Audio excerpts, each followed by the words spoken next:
ইউরোপের কোন দেশে সবচেয়ে বেশি মোবাইল চুরি হয় বলেন তো? ইউরোপ জুড়ে মোবাইল ফোন চুরির মধ্যে সবচেয়ে বেশি ঘটনা ঘটেছে যুক্তরাজ্যে। মার্কিন বীমা কোম্পানি স্কয়ার ট্রেডের জরিপে উঠে এসেছে, ইউরোপের 12টি দেশের মধ্যে মোবাইল ফোন চুরির 39%ই ঘটেছে ব্রিটেনে। টাইমসের প্রতিবেদনে বলা হয়েছে, 2021 সালের জুন থেকে যুক্তরাজ্যে মোবাইল ফোন চুরির অভিযোগ 425% বেড়েছে। শুধু লন্ডনেই ঘটেছে এসব ঘটনার 42%। দ্বিতীয় সর্বোচ্চ চুরির ঘটনা রেকর্ড করা হয়েছে বার্মিংহামে। গবেষণায় দেখা গেছে, গ্রীষ্মের ছুটি, বড়দিন সহ উৎসবের মৌসুমে ফোন চুরির ঘটনা অনেক বেশি ঘটে।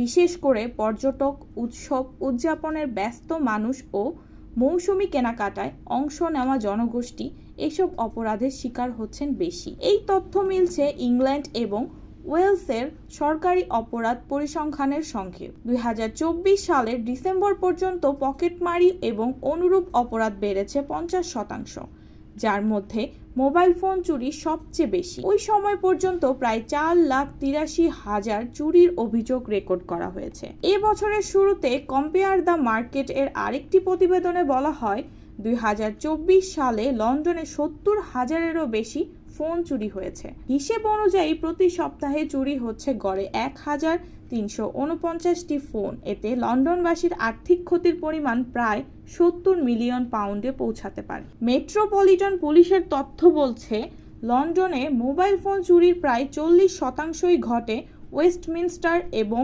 ওয়েস্ট এন্ড এলাকায়। পুলিশের মতে, সংঘবদ্ধ অপরাধী চক্র ফোন চুরি ও বিক্রিকে একটি 50 মিলিয়ন পাউন্ড মূল্যের শিল্পে পরিণত করছে।